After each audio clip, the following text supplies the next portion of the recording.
ముఖ్యంగా మనం నడవడానికి ఉపయోగకరమైన పాదంలో వచ్చే సమస్యలు, దానికి గల కారణాలు ఏంటి, సో మనం నడవడానికి తీసుకోవాల్సిన జాగ్రత్తలు ఏంటి, మంచి పాదం ఆరోగ్యవంతంగా ఉండే పాదం కోసం తీసుకోవాల్సిన జాగ్రత్తలు ఏంటి, దాని గురించి ఇప్పుడు వివరంగా తెలుసుకుందాం. ముఖ్యంగా పాదంలో చాలామంది పేషెంట్స్ పొద్దున్నే లేచి నిలబడడానికి చాలా స్టిఫ్గా ఉంటుంది సార్, పెయిన్ అవుతుంది, నిలబడలేకపోతున్నాం ఇలా చెప్తుంటారు.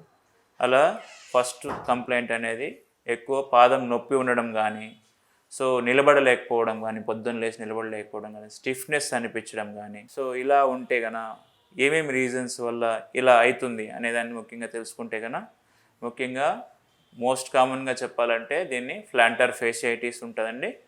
ప్లాంటార్ ఫేషియైటిస్ కానీ లేదంటే నర్వ్ కంప్రెషన్ కానీ ఉండే ఛాన్సెస్ ఉంటుంది. అట్ ద సేమ్ టైం మీకు అకిలిస్ టెండన్ ఇన్ఫ్లమేషన్ వల్ల టీఏ టెండినైటిస్ అంటాం, అది ఉండే ఛాన్సెస్ ఉంటుంది. గౌటీ ఆర్థరైటిస్ అంటాం, అది ఉండే ఛాన్సెస్ ఉంటుంది. సో నెక్స్ట్ ఏదైతే కనుక మనకు దెబ్బ తగలడం వల్ల కండరాలు వల్ల నొప్పి అయ్యే ఛాన్సెస్ ఉంటుంది. ఎప్పుడు మీరు డాక్టర్ దగ్గరికి వెళ్ళాలంటే ఎప్పుడే సివియర్ పెయిన్ అవుతుంది, నిలబడలేకపోతున్నాం, వెంటనే డాక్టర్ని కానీ కన్సల్ట్ అయినారంటే కనుక దాన్ని ఎక్సర్సైజ్ చేసి కూడా తగ్గలేదు అంటే మీరు ఇమీడియట్గా కూడా డాక్టర్ని కలవాల్సి ఉంటుందండి. ఆ వెంటనే డాక్టర్ గారు పరీక్షించిన తర్వాత మీకు 2 ఇన్వెస్టిగేషన్స్ అనేవి చెప్తారండి ముఖ్యంగా. సో ఏమేమి ఇన్వెస్టిగేషన్స్ చేస్తారంటే ముఖ్యంగా అల్ట్రాసౌండ్ ఒకటి చేసుకోవచ్చు. రెండోది ఏమంటే కానీ ఎంఆర్ఐ స్కాన్ తీసుకొని చేయాల్సి ఉంటుంది. ఈ 2 చేసిన తర్వాత what is the proper diagnosis అనేది తెలుస్తుంది. ముఖ్యంగా ప్లాంటార్ ఫేషియైటిస్ అనేది మోస్ట్ కామన్గా ఉంటుందండి. సరే ఎందుకు వస్తుంది ఇది ప్లాంటార్ ఫేషియైటిస్? ఇది లేడీస్లో చాలా ఎక్కువ ఉంటుందండి. బికాజ్ ఆఫ్ ఎందుకంటే హై హీల్స్ యూస్ చేయడం వల్ల కానీ, అన్ఈవెన్ సర్ఫేస్లో నడవడం వల్ల కానీ, కొంతమంది ఫ్లాట్ ఫుట్ ఉండడం వల్ల కానీ, వేరే స్ట్రెస్ ఎక్కువ ఉండడం వల్ల కానీ, లాంగ్ స్టాండింగ్ ఉండడం వల్ల కానీ, ఇలా రీజన్స్ వల్ల మనకు ఈ ప్లాంటార్ ఫేషియైటిస్ అనేది ఎక్కువగా మనకు కనిపిస్తూ ఉంటుందండి. ఈ ప్లాంటార్ ఫేషియైటిస్ అనేది ఎలా తగ్గించుకోవచ్చు? ముఖ్యంగా కన్జర్వేటివ్ మెథడ్స్లో అయితే కనుక మనం హాట్ వాటర్ ఫర్మెంటేషన్ అంటాం. ఒక బకెట్లో కానీ లేదంటే ఒక టబ్లో కానీ మీరు హాట్ వాటర్ తీసుకొని కొంచెం దాంట్లో ఎక్కువ సోపు ఇట్లా ఫుట్ ఎక్సర్సైజ్ చేసుకున్నారంటే దాని తర్వాత 10 to 15 minutes చేసిన తర్వాత జెల్ ఇస్తానండి. ఆ జెల్ అప్లై చేసుకుంటే కొంచెం తగ్గే ఛాన్సెస్ ఉంటుంది. దాని తర్వాత అప్పటికి తగ్గలేదంటే స్ట్రెచ్చింగ్ ఎక్సర్సైజెస్ అంటాం. ఈ స్ట్రెచ్చింగ్ ఎక్సర్సైజ్ చేసుకుంటే మోస్ట్ ప్రాబ్లీ తగ్గే ఛాన్సెస్ అయితే ఎక్కువ ఉంటుంది. సో అప్పటికి తగ్గలేదు, మీకు ట్యాబ్లెట్స్ వాడినా ప్లస్ ఎక్సర్సైజ్ చేసినా ఫిజియోథెరపీ చేసుకున్నా అప్పటికి తగ్గలేదంటే ఇంకా కూడా ఫిజియోథెరపీలో మనకు ESWT అనే అడ్వాన్స్డ్ ట్రీట్మెంట్ అనేది కూడా దీనికి చేసుకుంటే మంచిగా ఉంటుందండి. దాని తర్వాత దీనికి ఏం చేయాలి?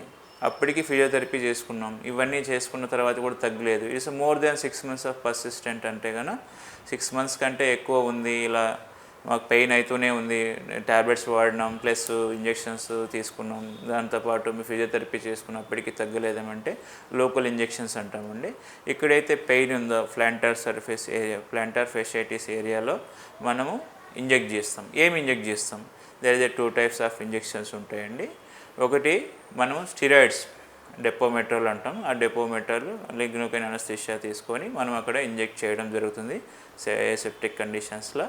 అప్పుడు వీక్లీ ఒక 2 weeks వన్స్ ఒక 3 to 4 sittings అయితే తీసుకున్నామంటే కనుక మోస్ట్ ప్రాబ్లీ ఈ పెయిన్ అనేది రిలీవ్ అయ్యే ఛాన్సెస్ అయితే ఎక్కువ ఉంటుందండి. మనకు స్టిరాయిడ్స్ తీసుకోవడం వల్ల కొన్ని సైడ్ ఎఫెక్ట్స్ అన్నీ ఉన్నాయి అనేది మీకు ఆల్మోస్ట్ అయితే అపోహలు అనేది ఉన్నాయి. 1 or 2 doses వల్ల అయితే పెద్దగా ఏమి ఉండదండి. సో దాని తర్వాత కూడా తగ్గలేదు అంటే కనుక మనకు లేదు ఇంకో ఇంజెక్షన్ థెరపీ అంటే మోస్ట్ ప్రాబబ్లీ మీ ప్లాస్మాని ఎక్స్ట్రాక్ట్ చేసి PRP థెరపీ అనేది అక్కడ ఇంజెక్ట్ చేయడం వల్ల ఆ ఇన్ఫ్లమేషన్ ఏదో స్వెల్లింగ్ ఉందో దాన్ని రీగ్రోత్ చేయడానికైతే మనకు PRP ఇంజెక్షన్స్ అయితే ఉపయోగపడతాయండి. సో PRP థెరపీ కూడా చేస్తాము. ఇప్పటికీ తగ్గలేదు, ఇంకేం చేయాలంటే ఫైనల్ ఆప్షన్స్, వేరే ఆప్షన్స్ లేవండి, సర్జరీకి వెళ్ళాల్సి ఉంటుంది. సర్జరీ ఏం చేస్తాం? There is 2 types of surgery అండి. ఒకటి ఎండోస్కోపిక్ ద్వారా రిలీజ్ చేయడం, అలా కూడా ప్లాంటార్ ఫేషియైటిస్ని ఎండోస్కోపిక్ ద్వారా రిసెక్షన్ చేసినామంటే సో దాని తర్వాత మనకు అది ఫ్రీ అయ్యే ఛాన్సెస్ ఎక్కువ ఉంటుందండి.